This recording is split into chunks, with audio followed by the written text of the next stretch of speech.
जय झूलेलाल। सभिनी सिंधियुनि खे अॼु सिंधी दिवस जूं लख लख वाधायूं।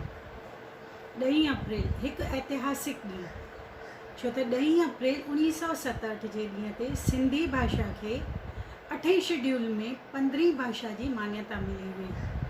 सिंधी भाषा हिकु मधुर ऐं प्राचीन भाषा जंहिंमें के 52 अखर आहिनि। ॿी कंहिं बि भाषा में एतिरा अखर न आहिनि।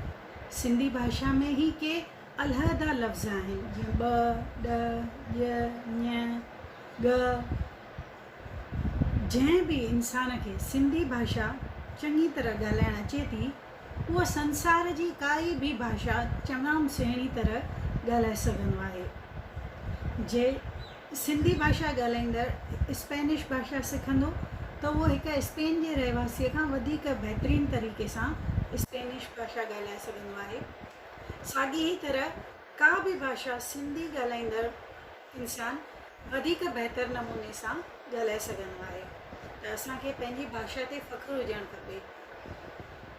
अॼु इहा तमामु ख़ुशीअ जी ॻाल्हि आहे त सिंधी भाषा जे वाधारे ऐं सिंधी भाषा जे विकास जे लाइ नौजवाननि पंहिंजे हथ में कमान खई आहे।